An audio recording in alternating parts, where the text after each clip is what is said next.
దేశం, మన దేశం హిందూ దేశం, మనల్ని పాలించే వాళ్ళు హిందువులు. ఇంతమంది హిందువులుండి అప్రాలు మనం పాస్పోతే పరిగెత్తి పారిపోయేంత జనాభా గల పాకిస్తాన్కి మనం ఆగి లొంగి మనం మనపాలన చేస్తున్నాం. ఇది ఎంత దౌర్భాగ్యమైన స్థితి అంటే అంత దౌర్భాగ్యమైన స్థితి. మన హిందువులు కాశ్మీర్ వెళ్ళి కాశ్మీర్లో వెళ్ళి చూస్తాను కానీ వెళ్తే వాళ్ళందరినీ బట్టలిప్పి చంపిన రోజున ఆ రోజునే మనం పాకిస్తాన్ని తీసి అవతల పారేయాలి. ఇంతవరకు ఈ దేశం ప్రభుత్వాలు ఎందుకు ఆలోచిస్తున్నాయో అర్థం కాదు.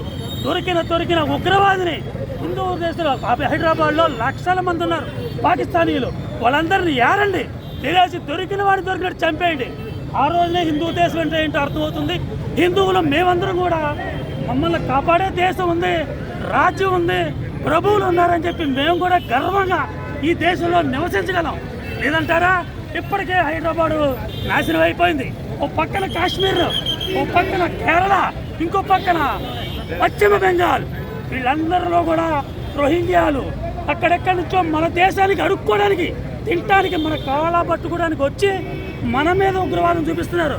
పశ్చిమ బెంగాల్లో హిందువులు ఊచకోతమవుతున్నారు. అయినా గవర్నమెంట్ ఖాళీగా కూర్చుని ఓట్ల కోసం, ఓన్లీ ఓట్ల కోసమే మన హిందువుల్ని చంపుతున్నారు. మన హిందువులంటే మన ధర్మం, మనకు పురాతన నుంచి నేర్పిన ధర్మం. ఎదరవాడిని కాపాడాలి. మనం ఎదరవాడిని కూడా, పరాయ మతాన్ని కూడా మనతో సమానంగా చూడగలిగేంత సహనశీలంగా ఉన్న మన మతాన్ని, మన మతం మనలో ఉన్న ఈ మానవత్వాన్ని గుర్తించి పరాయ దేశం వాళ్ళు మన ఇండియాకి వచ్చి ఆ ప్రాలు ఎంత పాకిస్తాన్, మన ఇండియాలో ఒక రాష్ట్రం కాదు కదా, ఒక మన జిల్లా అంత ఉండదు.